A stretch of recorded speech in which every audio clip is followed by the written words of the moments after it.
Okay, let's talk about dry brushing. For dry brushing, I like to use a round brush. So this one right here is round, and your brush needs to be dry. Hence the name dry brushing. So make sure your brush is dry. You haven't dipped it in water. If it's wet, just take a paper towel or a cloth, whatever you have, wipe it off, make sure it's dry. And then what I'm gonna do, I kind of did an example there.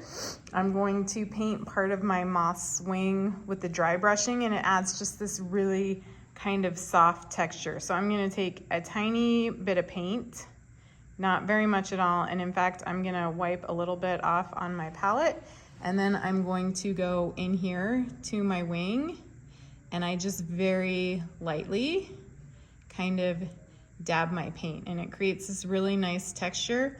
And you could do it just around the edges if you want. You can add layers, which is what I would do. I would get this layer on, and then I would add another layer on top of it until it starts looking more like this one right here. So that is your dry brushing. You just kind of get your paints, just a tiny bit, wipe some of it off, and then lightly, it's kind of a very light type of stroke,